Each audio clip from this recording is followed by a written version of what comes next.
Price the lord.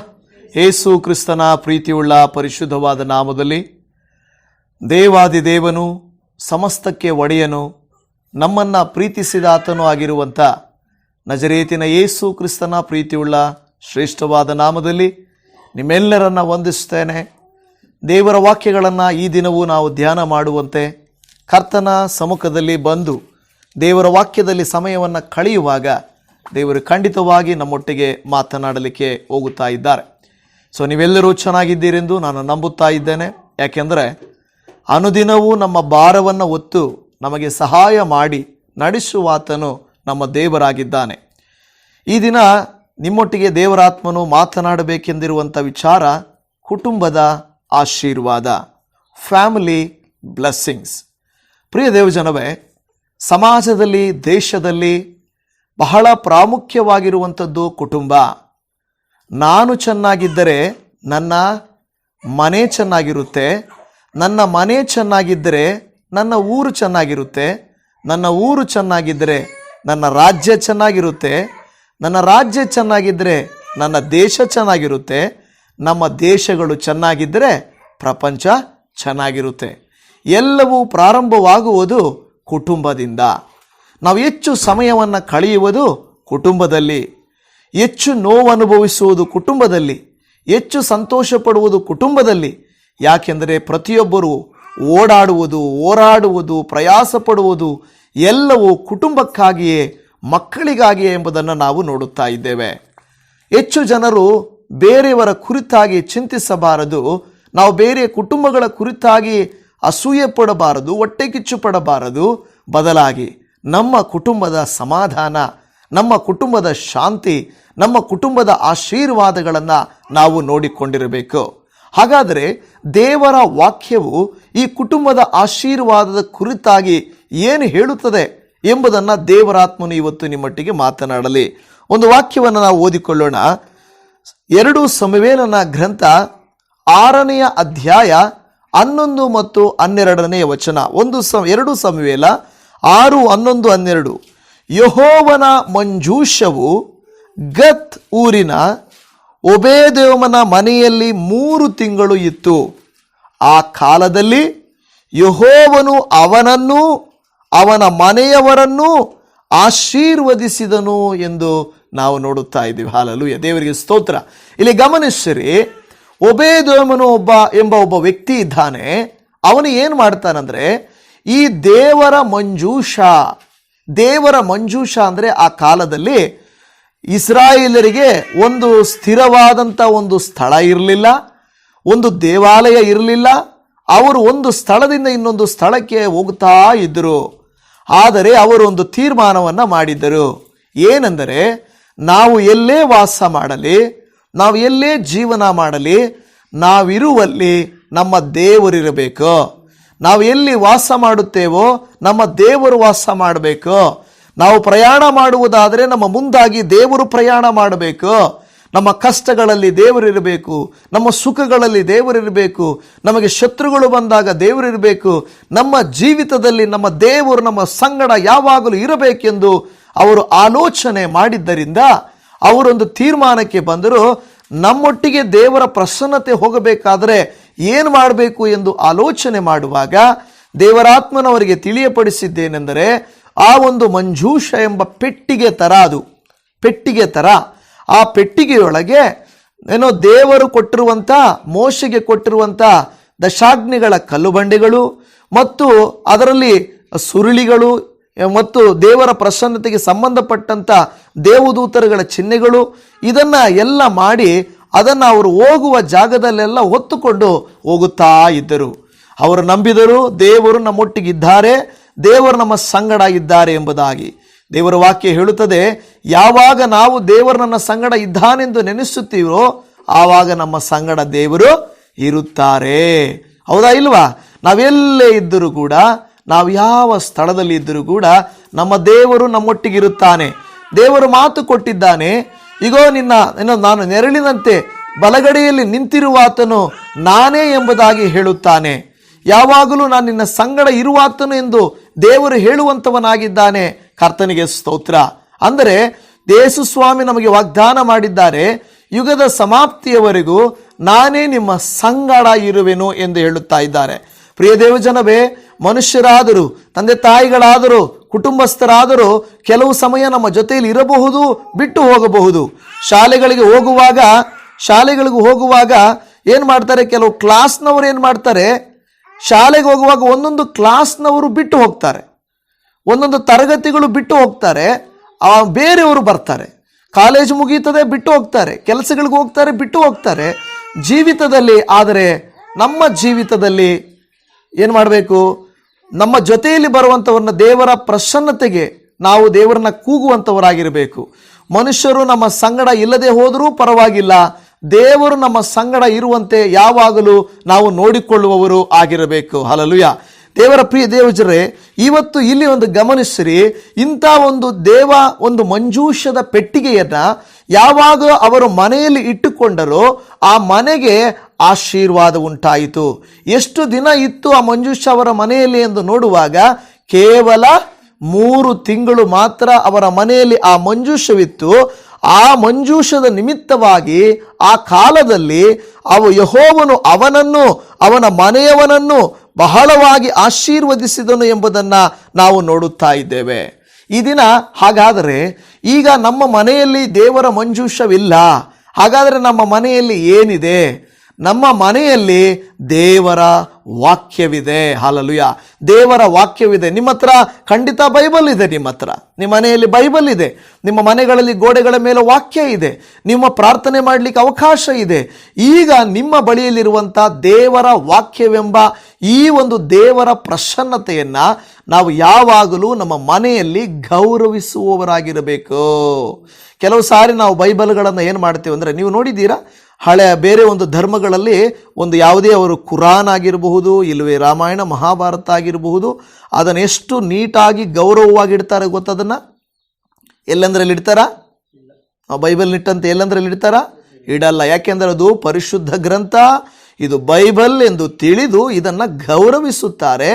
ಎಲ್ಲಂದರೆ ಅಲ್ಲಿ ಇಡೋದು, ಹೇಗೆಂದರೆ ಅದನ್ನು ಉಪಯೋಗಿಸೋದು ಅವಮಾನವಾಗಿ, ಗೌರವ ರಹಿತವಾಗಿ ನಾವು ಉಪಯೋಗಿಸಬಾರದು. ಇದರಲ್ಲಿರುವಂಥದ್ದು ದೇವರ ವಾಕ್ಯಗಳು. ಹೌದು, ಇದು ಪುಸ್ತಕನೇ, ಆದರೆ ಇದರಲ್ಲಿರುವಂಥದ್ದು ದೇವರ ವಾಕ್ಯಗಳಾಗಿದ್ದಾವೆ. ಓಕೆ, ನಾನು ಬೈಬಲನ್ನು ಪೂಜೆ ಮಾಡ್ತೀನಿ, ಹಾರ ಹಾಕ್ತೀನಿ ಅಂತ ಹೇಳುವುದಲ್ಲ, ಆ ರೀತಿಯಾಗಿ ಗೌರವ ಪ್ರೀತಿ ಅಲ್ಲ. ಬೈಬಲನ್ನು ನಾವು ಶ್ರದ್ಧೆ ಭಕ್ತಿಯಿಂದ ಓದಬೇಕು, ಹಗಲಿರುಳು ಅದನ್ನು ಧ್ಯಾನಿಸಬೇಕು.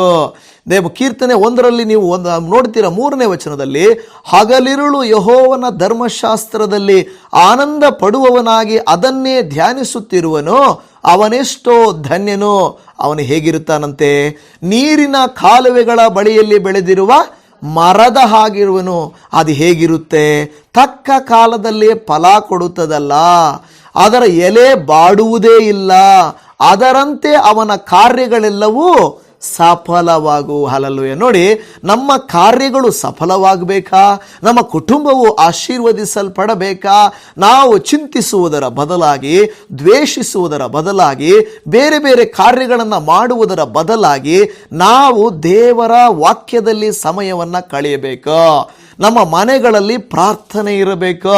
ನಮ್ಮ ಕುಟುಂಬಗಳಲ್ಲಿ ಆಗಾಗ ಕುಟುಂಬ ಪ್ರಾರ್ಥನೆಗಳು, ಅಂದರೆ ಕುಟುಂಬ ಪ್ರಾರ್ಥನೆಗಳು ಯಾವಾಗಲೂ ಇರಬೇಕು.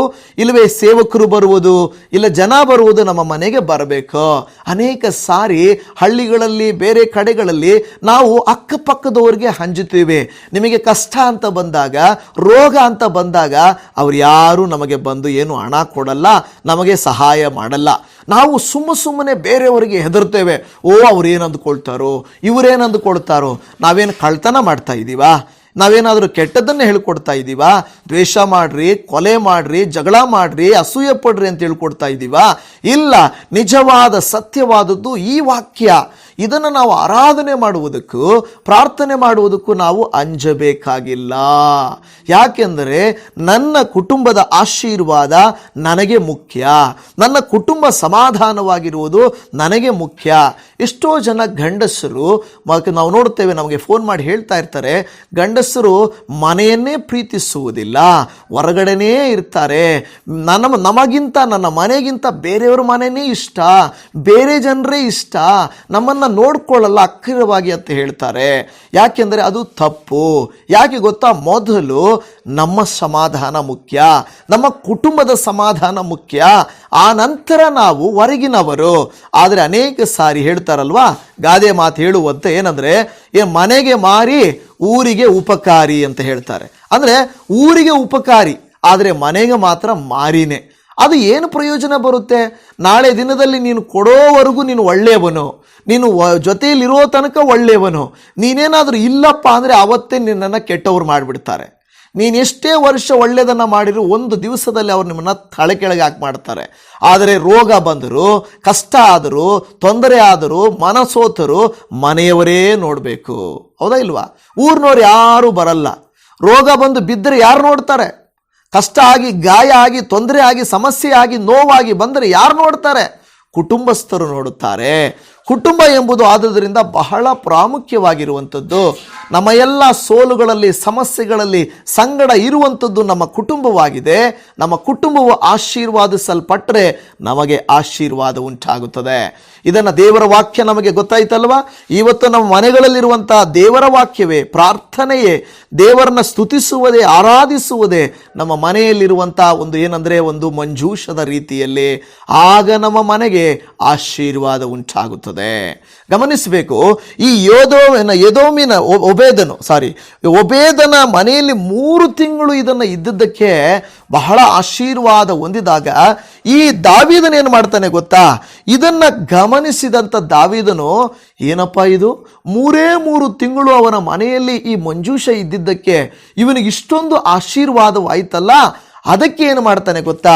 2 ಸಮುವೇಲನ ಗ್ರಂಥ 6ನೇ ಅಧ್ಯಾಯ 12ನೇ ವಚನದಲ್ಲಿ, ಯೆಹೋವನು ಹೀಗೆ ತನ್ನ ಮಂಜೂಷದ ದೆಸೆಯಿಂದ ಒಬೇದೋಮನನ್ನು ಅವನಿಗಿರುವುದೆಲ್ಲವನ್ನು ಆಶೀರ್ವದಿಸಿದ್ದಾನೆಂಬ ವರ್ತಮಾನವು ದಾವೀದನಿಗೆ ಮುಟ್ಟಿದಾಗ ಅವನು ಹೋಗಿ ಒಬೇದೋಮನ ಮನೆಯಲ್ಲಿದ್ದ ದೇವರ ಮಂಜೂಷವನ್ನ ಉತ್ಸವದಿಂದ ದಾವೀದ ನಗರಕ್ಕೆ ತಂದನು. ಆಮೆನ್.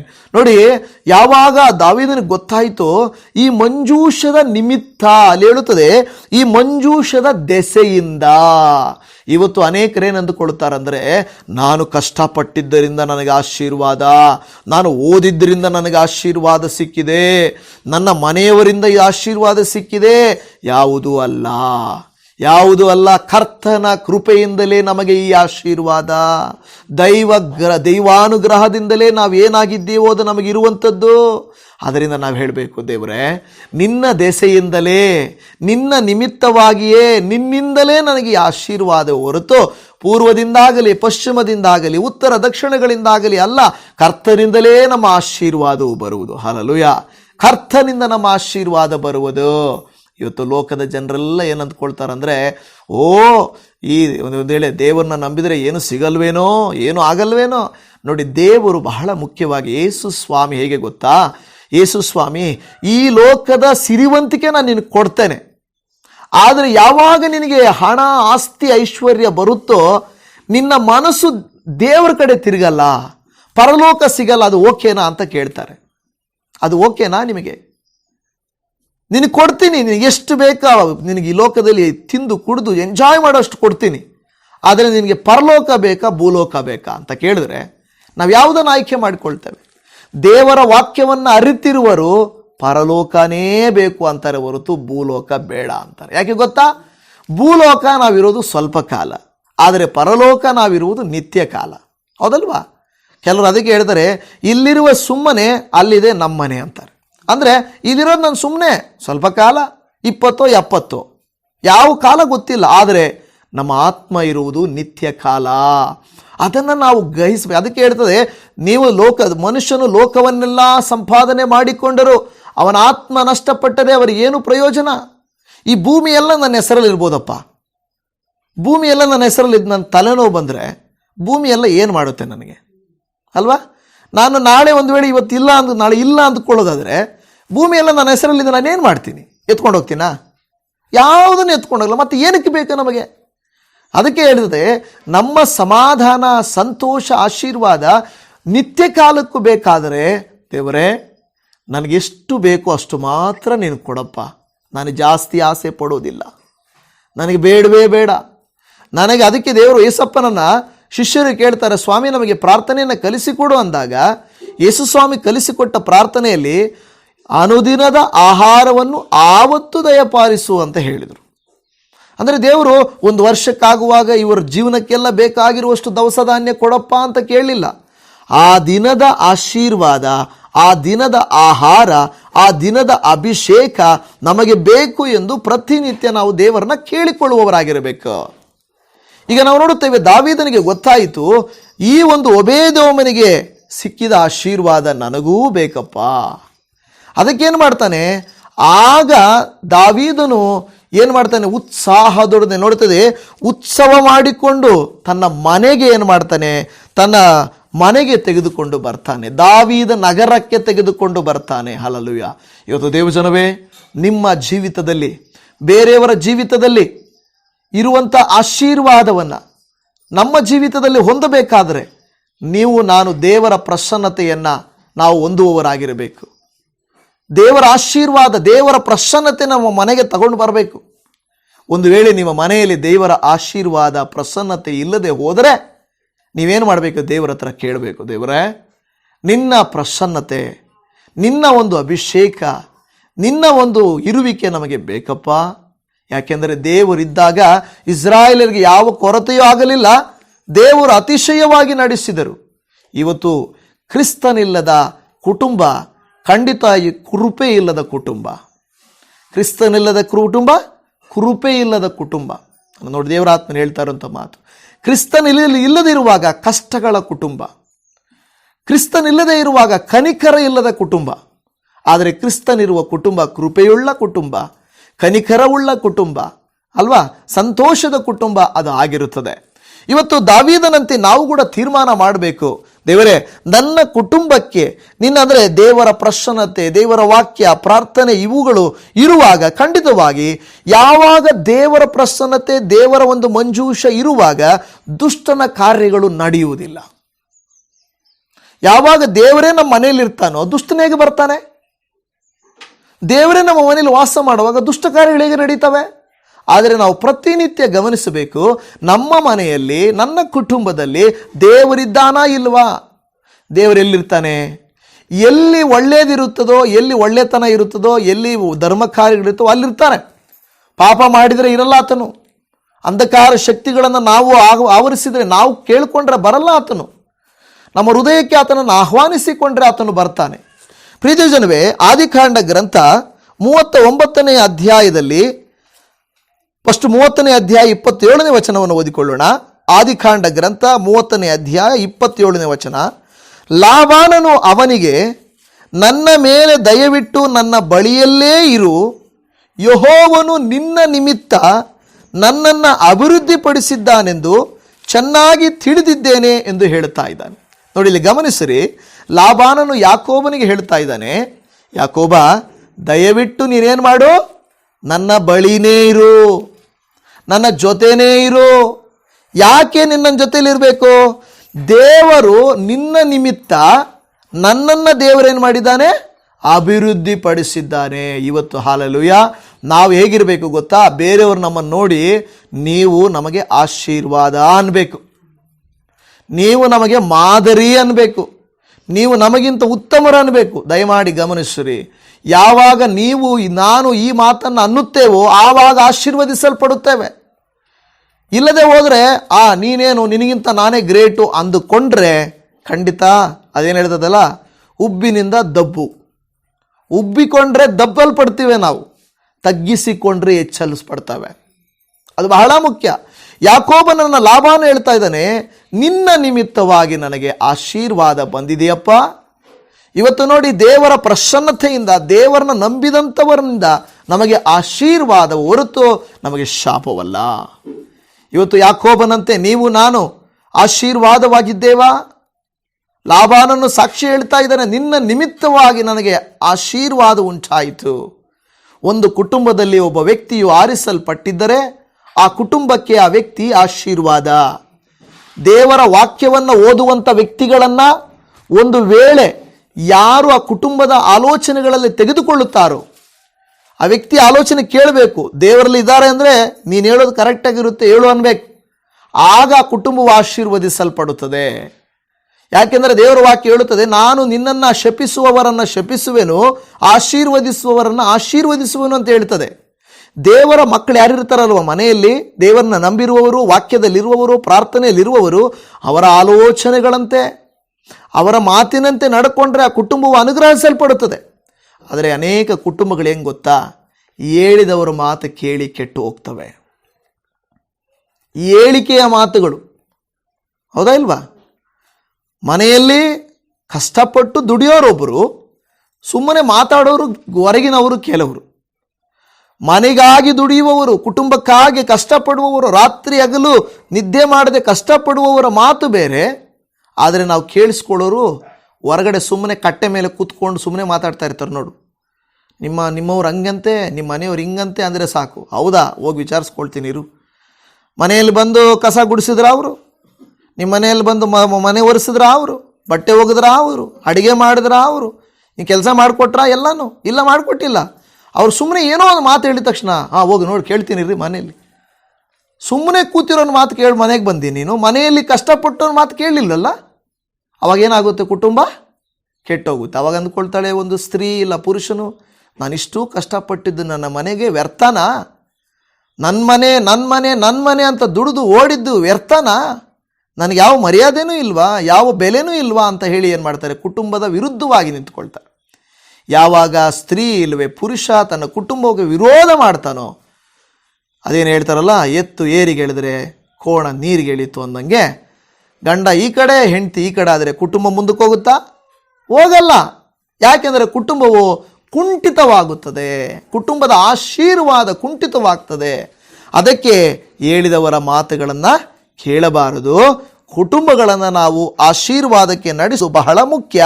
ನಾವು ದೇವರಿಂದ ಆರಿಸಲ್ಪಟ್ಟಿದ್ದೇವೆ. ದೇವರು ನಮ್ಮನ್ನು ನಮ್ಮ ಕುಟುಂಬಕ್ಕೆ ಆಶೀರ್ವಾದ ತಲೆಯಾಗಿ, ಖಂಡಿತವಾಗಿ ಒಬ್ಬರನ್ನು ದೇವರು ಆರಿಸಿಕೊಳ್ಳುತ್ತಾನೆ, ಅವರ ಮೂಲಕ ಕುಟುಂಬವನ್ನು ಆಶೀರ್ವದಿಸಲ್ಪಡುತ್ತದೆ.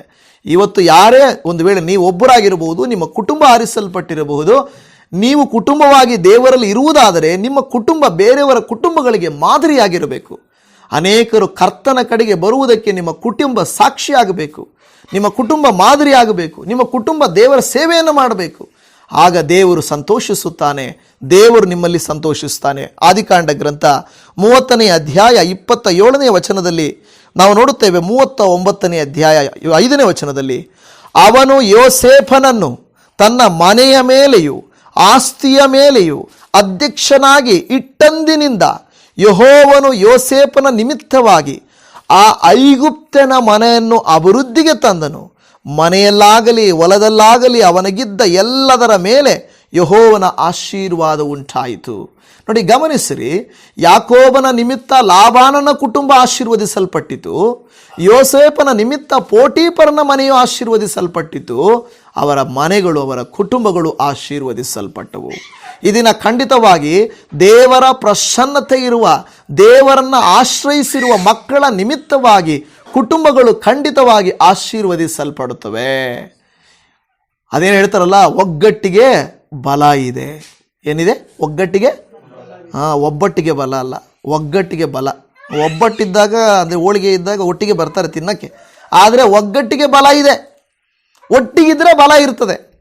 ಅಲ್ಲಿ ಹೇಳ್ತದೆ, ಆ ಒಂದು ಏನದು ಒಟ್ಟಿಗಿರುವಂಥ ಕುಟುಂಬ ಖಂಡಿತ. ಈಗ ಯೋಸೇಫನು ಆ ಮನೆಯಲ್ಲಿದ್ದ ಕಾರಣ ಪೋಟೀಫರನಿಗೆ ಏನಾಯಿತು? ಪೋಟೀಫರನ ಮನೆಯು ಎಲ್ಲ ನೋಡಿ ಹೇಳ್ತದೆ, ಮನೆಯಲ್ಲಿಯೂ ಅವನ ಮನೆಯಲ್ಲಾಗಲಿ ಹೊಲದಲ್ಲಾಗಲಿ ಅವನಿಗಿದ್ದದ್ದು ಎಲ್ಲದರ ಮೇಲೆ ಅವನಿಗೆ ಆಶೀರ್ವಾದ ಉಂಟಾಯಿತು. ಇವತ್ತು ದೇವಜನವೇ, ನಾವು ದೇವರ ವಾಕ್ಯವನ್ನು ಆಲಿಸುತ್ತಾ ಇದ್ದೇವೆ. ನೀವು ನಾನು ಯಾವಾಗ ಆಶೀರ್ವದಿಸಲ್ಪಡುತ್ತೇವೆ ಎಂದು ನಾವು ನೋಡುವಾಗ, ಜ್ಞಾನೋಕ್ತಿಗಳ ಗ್ರಂಥ 3ನೇ ಅಧ್ಯಾಯ 9-10 ವಚನ, ಅದರ 3ನೇ ಅಧ್ಯಾಯ 5ನೇ ವಚನ ಹೇಳುತ್ತದೆ, ಸ್ವಬುದ್ಧಿಯನ್ನು ಆಧಾರ ಮಾಡಿಕೊಳ್ಳದೆ ಪೂರ್ಣ ಮನಸ್ಸಿನಿಂದ ಯೆಹೋವನಲ್ಲಿ ಭರವಸೆ ಇಡು, ಆತನೇ ಅದನ್ನು ಸಾಗಿಸುವನು ಎಂದು ಹೇಳುತ್ತಾ ಇದೆ. ಅದರ 9ನೇ ವಚನ ಹೇಳುತ್ತಾ ಇದೆ, ನಿನ್ನ ಆದಾಯದಿಂದಲೂ ಬೆಳೆಯ ಪ್ರಥಮ ಫಲದಿಂದಲೂ ಯೆಹೋವನನ್ನು ಸನ್ಮಾನಿಸು. ಹೀಗೆ ಮಾಡಿದರೆ ನಿನ್ನ ಕಣಜಗಳು ಸಮೃದ್ಧಿಯಿಂದ ತುಂಬುವವು, ತೊಟ್ಟಿಗಳಲ್ಲಿ ದ್ರಾಕ್ಷಾರಸವು ತುಂಬಿ ತುಳುಕುವುದು ಅಂತ ಹೇಳುತ್ತಾ ಇದೆ.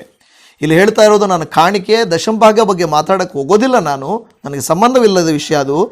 ಆದರೆ ನಿನ್ನ ಆದಾಯದಿಂದಲೂ ಬೆಳೆಯ ಪ್ರಥಮ ಫಲದಿಂದಲೂ, ಅಂದರೆ ದೇವರು ನಮಗೆ ಕೊಟ್ಟಿರುವುಗಳ ಮೂಲಕವಾಗಿ ನಾವು ದೇವರನ್ನು ಸನ್ಮಾನಿಸಬೇಕು. ದೇವರು ನಿಮಗೇನು ಕೊಟ್ಟಿದ್ದಾರೋ ಅದನ್ನು ಕೇಳ್ತಾರೆ ಹೊರತು ಕೊಡದೇ ಇರೋದು ಕೇಳೋದಿಲ್ಲ. ನಿಮಗೆ ಸಮಯ ದೇವರು ಕೊಟ್ಟಿದ್ದಾರೆ, ದೇವರು ಕೇಳ್ತಾರೆ, ಮಗಳೇ 24 ತಾಸಿದೆ, ಒಂದು ವಾರ ಎಲ್ಲ ಮನೆಗೋಸ್ಕರ ದುಡ್ದಿದೆಯಾ, ಕಷ್ಟಪಟ್ಟಿದೆಯಾ, ಒಂದು ವಾರದಲ್ಲಿ 1-2 ತಾಸು ನನಗೋಸ್ಕರ ನೀನು ಕೊಡಲ್ವಾ ಅಂತ ದೇವರು ಕೇಳಿದ್ರೆ, ಅಯ್ಯೋ ದೇವರೇ ಮನೆಯಲ್ಲಿ ತುಂಬ ಕೆಲಸ ಇದೆ, ಮೀಟಿಂಗ್ ಇದೆ, ನಾನೇ ಕಷ್ಟಪಡ್ತಾ ಇದ್ದೀನಿ, ಇನ್ನೊಂದು ಭಾನುವಾರ ಕೆಲಸ ಮಾಡಿದ್ರೆ ನನ್ನ ಕುಟುಂಬದ ಸಾಲ ತೀರ್ತದೆ, ಈ ರೀತಿ ನಾವೇನು ಹೇಳ್ತೀವಿ ಗೊತ್ತಾ, ದೇವರ ಮುಂದೆ ಕಾರಣ ಹೇಳ್ತೀವಿ. ಭಾನುವಾರನೂ ಕೆಲಸ ಮಾಡಿದ್ರೆ ದುಡ್ಡು ಬರುತ್ತೆ ದೇವರೇ, ಆವಾಗ ನಾನು ಸಾಲ ತೀರಿಸ್ಬೋದು. ದೇವರ ಕೃಪೆ ಇಲ್ಲದೆ ನಿನ್ನ ಸಾಲ ಸ್ವಲ್ಪ ಕೂಡ ಕರಗೋದಿಲ್ಲ. ನಿನ್ನ ಬಡ್ಡಿಗೆ ಸರೋಗುತ್ತೆ, ನಿನ್ನ ಕಷ್ಟಕ್ಕೆ ಸರೋಗುತ್ತೆ, ನೀನು ಎಷ್ಟು ದುಡಿದ್ರೂ ಸರೋಗ್ತದೆ. ಆದರೆ ದೇವರ ಒಂದು ಸ್ವಲ್ಪ ಆಶೀರ್ವಾದ ಸಾಕು, ಒಂದು ಸ್ವಲ್ಪ ಆಶೀರ್ವಾದ. ನಾವು ನೋಡುತ್ತೇವೆ, ಹಳೆ ಒಡಂಬಡಿಕೆಯಲ್ಲಿ ಪ್ರವಾದಿಯ ಹೆಂಡತಿಯೊಬ್ಬಳು ಸಾಲಗಾರಳಾಗಿದ್ದರು. ಎಷ್ಟು ದುಡಿದ್ರು ಏನು ಮಾಡಿದ್ರು ಅವರು ಸಾಲ ತೀರಲೇ ಇಲ್ಲ. ಒಂದು ದಿವಸ ಅವರ ಮಕ್ಕಳನ್ನು ಅವರು ಸಾಲ ಕೊಟ್ಟವರು ತಗೊಂಡೋಗ್ಬಿಟ್ರು, ದುಡಿಮೆಗೆ ಹಾಕ್ಕೊತೀವಿ, ಜಿತ್ತಕ್ಕೆ ಹಾಕ್ಕೊಳ್ತೀವಿ ಅಂತ. ಆ ಸಂದರ್ಭದಲ್ಲಿ ಎಲೀಷನು ಬಂದು ಹೇಳ್ತಾನೆ, ನಿನ್ನ ಹತ್ರ ಏನಿದೆಯಮ್ಮ ಅಂತ ಕೇಳುವಾಗ, ಸ್ವಲ್ಪ ಎಣ್ಣೆ ಇದೆ, ಒಂದು ಚೂರು ಎಣ್ಣೆ. ಹೇಳ್ತಾನೆ, ಆ ಎಣ್ಣೆ ಸಾಕು, ಎಣ್ಣೆಯನ್ನು ನಿನ್ನ ಪಾತ್ರೆಗಳಲ್ಲಿ ಒಯ್ಯಿ ಅಂತ ಹೇಳ್ತಾನೆ. ನೋಡಿ, ದೇವರ ಆಶೀರ್ವಾದ ಇದ್ದರೆ ನಿನ್ನ ಸ್ವಲ್ಪ ಎಣ್ಣೆಯು ದೊಡ್ಡ ಎಣ್ಣೆಯಾಗಿ ಮಾರ್ಪಡ್ತದೆ. ಹಲ್ಲೆಲೂಯಾ. ದೇವರ ಕೃಪೆ ಇದ್ದರೆ ನಿನ್ನ ಕುಟುಂಬದಲ್ಲಿ ಸ್ವಲ್ಪವೂ ಅಧಿಕವಾಗ್ತದೆ. ನಿನ್ನ ಮನೆಯಲ್ಲಿ ಸ್ವಲ್ಪ ಆದಾಯ ಇರ್ಬೋದು, ನಿನ್ನ ಕುಟುಂಬದಲ್ಲಿ ಅದು ಸಾಕಾಗ್ತದೆ. ದೇವರ ಕೃಪೆ ಇಲ್ಲದೆ ಹೋದರೆ ನಿಮ್ಮ ಗಂಡ ಎಷ್ಟು ದುಡ್ಕೊಂಡು ಬಂದರೂ ಕೂಡ ಹೇಳಬಾರ್ದು, ಯಂಗ್ಸರ್ ಲಿಪ್ಸ್ಟಿಕ್ಕು, ಮೇಕಪ್ಗೂ, ಬ್ಯೂಟಿ ಪಾರ್ಲರ್ಗಳಿಗೂ, ಸೀರೆ ಬಟ್ಟೆಗಳಿಗೂ ಸರೋಗ್ತದೆ. ಕೆಲವು ಕುಟುಂಬಗಳು ಹಂಗೆ ಆಗಿಬಿಟ್ಟಿದೆ. ಗಂಡ ದುಡ್ಕೊಂಬರೋದು, ಹೆಂಡ್ತಿ ಎಲ್ಲೋಯ್ತು, ನಾನೇನು ತಿನ್ನ ಕೂತ್ಕೊಂಡು ಅಂತಾರೆ. ಹಂಗಲ್ಲ. ದೇವರ ಕೃಪೆ ಇದ್ದರೆ ಸ್ವಲ್ಪ ಆದಾಯ ಕೂಡ ಜಾಸ್ತಿ ಆಗುತ್ತೆ. ದೇವರ ಕೃಪೆ ಕುಟುಂಬದಲ್ಲಿ ಇಲ್ಲದೆ ಹೋದರೆ ನಾವೆಷ್ಟು ದುಡಿದ್ರೂ ಕೂಡ ಒಳಕ್ಕೆ ಹೋಗ್ತಾ ಇರ್ತದೆ. ಎಷ್ಟು ಜನ ನಮ್ಗೆ ಹೇಳ್ತಾರೆ, ಎಷ್ಟು ಕಷ್ಟಪಡ್ತೀವಿ ಪಾಸ್ಟ್ರೆ, ಎಷ್ಟು ದುಡಿತೀವಿ, ರಾತ್ರಿ ಹಗಲು ದುಡಿತೀವಿ, ಏನೋ ಮೇಲಕ್ಕೇ ಬರ್ತಾ ಇಲ್ಲ. ಯಾಕೆಂದರೆ ದುಡಿಮೆ ಅಲ್ಲ, ಹಣ ಅಲ್ಲ, ನಿಮ್ಮ ವಸ್ತುಗಳಲ್ಲ, ನಿಮ್ಮನ್ನು ಕಾಪಾಡುವುದು ಕರ್ತನ ಕೃಪೆ. ಕುಟುಂಬದ ಮೇಲೆ ದೇವರ ಕೃಪೆ ಇಲ್ಲದೆ ಹೋದರೆ ನಮಗೇನೂ ಇಲ್ಲ. ನೋಡಿ, ಅದಕ್ಕೆ ಇಲ್ಲಿ ನಾವು ಇವತ್ತು ಧ್ಯಾನ ಮಾಡಿದ್ದು, ಒಬೇದೇವನ ಮನೆಯಲ್ಲಿ ಸುಮ್ಮನೆ ಇದ್ದದ್ದಕ್ಕೆ ಮಂಜೂಷ ಅಷ್ಟು ಆಶೀರ್ವಾದವಾದರೆ, ನಾವು ದೇವರ ವಾಕ್ಯವನ್ನು ಧ್ಯಾನ ಮಾಡುವುದಾದರೆ, ದೇವರಿಗಾಗಿ ನಿಲ್ಲುವುದಾದರೆ, ದೇವರು ನಮ್ಮ ತಲೆಯನ್ನು ಎತ್ತುವಂತೆ ಮಾಡ್ತಾನೆ. ದೇವರು ನನ್ನನ್ನು ನಾವು ಯೋಚಿಸಿದ್ದಕ್ಕಿಂತಲೂ, ನಾವು ಆಶಿಸಿದ್ದಕ್ಕಿಂತಲೂ ಆತನು ದೊಡ್ಡ ಕಾರ್ಯಗಳನ್ನು ಮಾಡ್ತಾನಂತೆ. ಆಮೇನ್. ಈಗ ನಿಮ್ಮ ಜೀವಿತದಲ್ಲಿ ಅದು ನಡೆಯದೇ ಇರಬಹುದು, ಆದರೆ ವಿಶ್ವಾಸದಲ್ಲಿದ್ದರೆ ಖಂಡಿತ ನಡೀತದೆ. ದಾವೀದನು ಅದನ್ನು ಆಶಿಸಿದನು. ದಾವೀದನು ನನ್ನ ಮನೆಗೂ ಆಶೀರ್ವಾದ ಬೇಕು ಅಂತ ಹೇಳಿದನು. ಪ್ರಿಯದೇವಜನವೇ, ಮಲಾಕಿ ಗ್ರಂಥ 3ನೇ ಅಧ್ಯಾಯ 10ನೇ ವಚನ ಹೇಳುತ್ತದೆ, ನನ್ನ ಆಲಯವು ಆಹಾರ ಶೂನ್ಯವಾಗದಂತೆ ನೀವು ದಶಮಾಂಶ ಯಾವತ್ತನ್ನು ಭಂಡಾರಕ್ಕೆ ತೆಗೆದುಕೊಂಡು ಬನ್ನಿರಿ. ನಾನು ಪರಲೋಕ ದ್ವಾರಗಳನ್ನು ತೆರೆದು ನಿಮ್ಮಲ್ಲಿ ಸ್ಥಳ ಇರಿಸಲಾರದಷ್ಟು ಸುವರವನ್ನು ಸುರಿಸುವೆನೋ ಇಲ್ಲವೋ ನನ್ನನ್ನು ಹೀಗೆ ಪರೀಕ್ಷಿಸಿರಿ. ಇದು ಸೇನಾಧೀಶ್ವರನಾದ ಯೆಹೋವನ ನುಡಿ ಎಂದು ಹೇಳುತ್ತಾ ಇದ್ದಾನೆ. ಅಂದರೆ ದೇವರು ವಾಕ್ಯ ಹೇಳೋದು, ಇಲ್ಲಿ ಹೇಳ್ತಾ ಇರೋದು ನಾನು ದಶಮಭಾಗ ಅನ್ನೋದಲ್ಲ, ದೇವರು ಹೇಳ್ತಾ ಇರೋದು ನಿನ್ನ ಆದಾಯವನ್ನು ದೇವರ ಪ್ರಸನ್ನತೆಗೆ ತೆಗೆದುಕೊಂಡು ಬಾ. ಅದು ನಾನು ಹೇಳ್ತಾ ಇರೋದು, ನಿನ್ನ ಸಮಯ, ನಿನಗೆ ದೇವರು ಕೊಟ್ಟ ಆಶೀರ್ವಾದವನ್ನು ನೀನೇನು ಮಾಡಬೇಕು? ದೇವರ ಪ್ರಸನ್ನತೆಗೆ ತರಬೇಕು.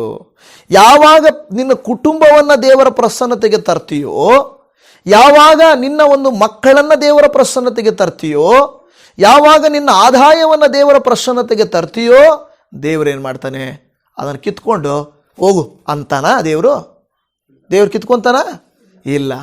ನೋಡಿ, ಮಕ್ಕಳ ಹತ್ರ ಮಕ್ಕಳು ತಂದೆ ತಾಯಿಗಳಿರ್ತಾರೆ, ಮಕ್ಕಳು ತಗೊಂಬಂದು ಚಾಕ್ಲೇಟ್ ಏನನ್ನ ತಂದುಬಿಟ್ಟು, ಡ್ಯಾಡಿ ನೋಡಿ ಚಾಕ್ಲೇಟ್ ಅಂದರೆ, ಏಯ್ ಕೊಡ ಇಲ್ಲಿ ಅಂತ ಕಿತ್ಕೊಂತೀವ? ಚಾಕ್ಲೇಟಪ್ಪ, ಹೋಗಿ ತಿನ್ನು ಅಂತೀವಿ. ಅದ ಇಲ್ವಾ? ಅಂತೀವ ಇಲ್ವಾ? ಒಂದು ವೇಳೆ ಇಲ್ಲ ಅಂದರೆ, ಒಂದು ವೇಳೆ ಒಂಚೂರು ಕೊಡಪ್ಪ, ಅದರಲ್ಲಿ ಒಂಚೂರು ನಾವು ತಗೋಬೋದು, ಎಲ್ಲ ನಾವೇ ತಿಂದ್ಬಿಟ್ಟು ಹೋಗಂತೀವ? ಅನ್ನಲ್ಲ. ದೇವರು ಖಂಡಿತ ಆ ರೀತಿಯೇ, ಇನ್ನೂ ಅಧಿಕವಾಗಿ ದೇವರು ನೀನು ಆದಾಯ ಮಾಡ್ಕೊಂಬಂದಿದ್ದಾರೆ, ಕಿತ್ಕೊಂಡಲ್ಲ. ನಾನು ಕೊಟ್ಬಿಡು, ನೀನು ಆದಾಯ ಮಾಡಿದ್ದು ಸಂಬಳ ಎಲ್ಲ ತಂದಿದ್ಯಾ, ಕೊಟ್ಬಿಡು ಅಂತಾನ ದೇವರು? ಇಲ್ಲ. ಆದರೆ ನಾವೇನು ಮಾಡಬೇಕು? ದೇವರೇ, ಈಗೋ ಈ ಸಂಬಳ ನನಗೆ ಬಂದಿದೆಯಪ್ಪ, ಈಗೋ ನನ್ನ ಆದಾಯ ಇದು, ಆದರೆ ಎಷ್ಟೋ ಖರ್ಚಿದೆ, ಎಷ್ಟೋ ಕಷ್ಟ ಇದೆಯಪ್ಪ, ಈಗ ಇದನ್ನು ನೀನೇ ಹೆಚ್ಚಿಸಿ ಕೊಡಬೇಕು ಅಂತ ನಾವು ದೇವ್ರ ಹತ್ರ ತಂದರೆ ದೇವ್ರೇನು ಮಾಡ್ತಾನೆ? ಅದನ್ನು ಆಶೀರ್ವದಿಸ್ತಾನೆ. ಅದು ಕುಟುಂಬವಾಗಿ ಬರುವುದನ್ನು ನಾವು ಕಲಿಬೇಕು, ಒಟ್ಟಿಗಿರುವುದನ್ನು ನಾವು ಕಲಿಬೇಕು. ದೇವರಲ್ಲಿ ಆಗ ನಮಗೆ ಆಶೀರ್ವಾದ ಉಂಟಾಗ್ತದೆ. ಇವತ್ತು ದೇವಜನವೇ, ದೇವರ ಪ್ರಸನ್ನತೆ ನಮ್ಮ ಕುಟುಂಬದಲ್ಲಿರಲಿ. ದೇವರ ಮಾತು, ದೇವರಲ್ಲಿ ಪ್ರಾರ್ಥಿಸುವ ಪ್ರಾರ್ಥನೆ ನಮ್ಮಲ್ಲಿರಲಿ. ನಮ್ಮ ಸಮಯ, ನಮ್ಮ ಆದಾಯ, ನಮ್ಮ ಜೀವಿತ, ಮಕ್ಕಳು ಎಲ್ಲವನ್ನ ಸಮರ್ಪಿಸಿ ನಾವು ಪ್ರಾರ್ಥನೆ ಮಾಡುವುದಾದರೆ ಕರ್ತನು ಖಂಡಿತವಾಗಿ ಆಶೀರ್ವದಿಸ್ತಾನೆ. ನಮ್ಮ ತಲೆಗಳನ್ನು ಬಾಗಿಸೋಣ, ಪ್ರಾರ್ಥನೆ ಮಾಡಿಕೊಳ್ಳೋಣ. ಪ್ರೀತಿಯ ಯೇಸುವೆ, ಮಂಜೂಷವು 3 ತಿಂಗಳು ಒಬೇದೇವನ ಮನೆಯಲ್ಲಿ ಇದ್ದದ್ದಕ್ಕಾಗಿ ಅವನ ಮನೆಯು ಬಹಳವಾಗಿ ಆಶೀರ್ವದಿಸಲ್ಪಟ್ಟಿತು. ಇದನ್ನು ತಿಳಿದ ದಾವೀದನು ಆ ಆಶೀರ್ವಾದವು ತನಗೂ ಬರಬೇಕಂತಲೂ ತನ್ನ ಮನೆಗೂ ತನ್ನ ಕುಟುಂಬವೂ ಆಶೀರ್ವದಿಸಲ್ಪಡಬೇಕೆಂತಲೂ ಎಷ್ಟೋ ಉತ್ಸಾಹದಿಂದ ಅದನ್ನು ತೆಗೆದುಕೊಂಡು ಹೋದನು ಸ್ವಾಮಿ. ಈ ದಿನ ಕರ್ತನೇ, ಬೇರೆ ಮನೆಗಳಲ್ಲಿ ಬೇರೆಯವರ ಮನಸ್ಸುಗಳಲ್ಲಿ ಇರುವಂಥ ಆ ಪ್ರಸನ್ನತೆ, ಆ ದೈವ ಕಾರ್ಯಗಳು, ದೇವರ ಆಶೀರ್ವಾದಗಳು, ಅಭಿಷೇಕಗಳು ನಮ್ಮ ಮೇಲೂ ಕೂಡ ಬರಬೇಕೆಂದು ನಾವು ಆಶಿಸ್ತಾ ಇದ್ದೇವೆ. ಕರ್ತನೇ, ಎಷ್ಟೋ ಜನರು ನಿಮ್ಮನ್ನು ಅನುಸರಿಸಿ ಎಷ್ಟೋ ಕುಟುಂಬಗಳು ಸರಿಯಾಗಿದ್ದಾವೆ, ಎಷ್ಟೋ ಕುಟುಂಬಗಳು ಸಮಾಧಾನವಾಗಿದ್ದಾವೆ. ಈ ರೀತಿಯಾಗಿ ಕೆಲವು ಕುಟುಂಬಗಳು ಇನ್ನೂ ಕಷ್ಟದಲ್ಲಿದ್ದಾವೆ. ಅಪ್ಪ, ನನ್ನ ಕುಟುಂಬವನ್ನು ಕರುಣಿಸಯ್ಯ. ನನ್ನ ಕುಟುಂಬವೂ ಕೂಡ ಸಮಾಧಾನವಾಗಬೇಕು, ನನ್ನ ಕುಟುಂಬವೂ ಕೂಡ ಚೆನ್ನಾಗಾಗಬೇಕು, ನನ್ನ ಕುಟುಂಬವು ಹೊಂದಾಣಿಕೆಯಲ್ಲಿರಬೇಕು, ಪ್ರೀತಿಯಲ್ಲಿರಬೇಕು, ಅನ್ಯೋನ್ಯತೆಯಲ್ಲಿರಬೇಕು, ದೈವ ಪ್ರಸನ್ನತೆಯಲ್ಲಿರಬೇಕು. ಆಗ ಆಶೀರ್ವದಿಸಲ್ಪಡುತ್ತೇನೆ ಎನ್ನುವಂತೆ ಯೇಸುವೇ, ಯಾಕೋಬನ ನಿಮಿತ್ತ ಲಾಬಾನನ ಕುಟುಂಬವು, ಯೋಸೇಫನ ನಿಮಿತ್ತ ಪೋಟೀಫರನ ಕುಟುಂಬವು ಆಶೀರ್ವದಿಸಲ್ಪಟ್ಟಿರುವಾಗ ನೀವು ಹೇಳುತ್ತೀರಿ, ನಿಮ್ಮ ಸಮಯವನ್ನು, ನಿಮ್ಮ ತಲಾಂತಗಳನ್ನು, ನಿಮ್ಮ ಆದಾಯವನ್ನು ನನ್ನ ಮುಂದೆ ನೀವು ಒಪ್ಪಿಸಿ ಕೊಡ್ರಿ, ನನಗೆ ಒಪ್ಪಿಸಿ ಕೊಡುವಾಗ ಅನುಗ್ರಹಿಸುತ್ತೇನೆಂದು ಹೇಳಿದ ದೇವರು ನಿನಗೆ ಸ್ತೋತ್ರ. ಈ ಪ್ರಾರ್ಥನೆಯನ್ನು ನೀವು ಆಲಿಸಿದ್ದೀರಾ? ಯಾರೆಲ್ಲ ಅಪ್ಪ, ನನ್ನ ಕುಟುಂಬವನ್ನೆಲ್ಲ ನಿನ್ನ ಕೈಯಲ್ಲಿ ಕೊಡುತ್ತೇನೆ, ನನ್ನನ್ನು ಅನುಗ್ರಹಿಸು ಎಂದು ಪ್ರಾರ್ಥಿಸುತ್ತಿದ್ದಾರೋ ಇವರನ್ನು, ಇವರ ಕುಟುಂಬಗಳನ್ನು ಈ ದಿನ ಮೊದಲುಗೊಂಡು ನಿನ್ನ ಕೃಪೆಯಿಂದಲೂ ನಿನ್ನ ಅನುಗ್ರಹ ಆಶೀರ್ವಾದ ಕನಿಕರಗಳಿಂದಲೂ ತುಂಬಿಸಿ ಬರುವ ದಿನಮಾನಗಳಲ್ಲಿ ಕರ್ತನೆ, ಈ ವಾಕ್ಯದ ಆಶೀರ್ವಾದಂತೆ ಒಬೇದೋಮನ ಕರ್ತನೆ ಮನೆಯಂತೆ, ದಾವೀದನ ಮನೆಯಂತೆ ನಮ್ಮ ಮನೆಗಳನ್ನು ನೀನು ಆಶೀರ್ವದಿಸಿ ನಮ್ಮನ್ನು ಆಶೀರ್ವಾದ ನಿಧಿಯಾಗಿ ಮಾರ್ಪಡಿಸುತ್ತೀರೆಂದು ಪ್ರಾರ್ಥನೆ ಕೇಳಿದಾತನು, ಖಂಡಿತವಾಗಿ ವಾಕ್ಯದ ಅನುಸಾರವಾಗಿ ನಮಗೆ ಉತ್ತರವನ್ನು ಕೊಡುವಾತನೂ ಆಗಿರುವಂಥ ನಜರೇತಿನ ಯೇಸು ಕ್ರಿಸ್ತನ ಪ್ರೀತಿಯುಳ್ಳ ಪರಿಶುದ್ಧ ನಾಮದಲ್ಲಿ ಪ್ರಾರ್ಥಿಸುತ್ತೇವೆ ಪರಮ ತಂದೆಯೇ. ಆಮೇನ್, ಆಮೇನ್.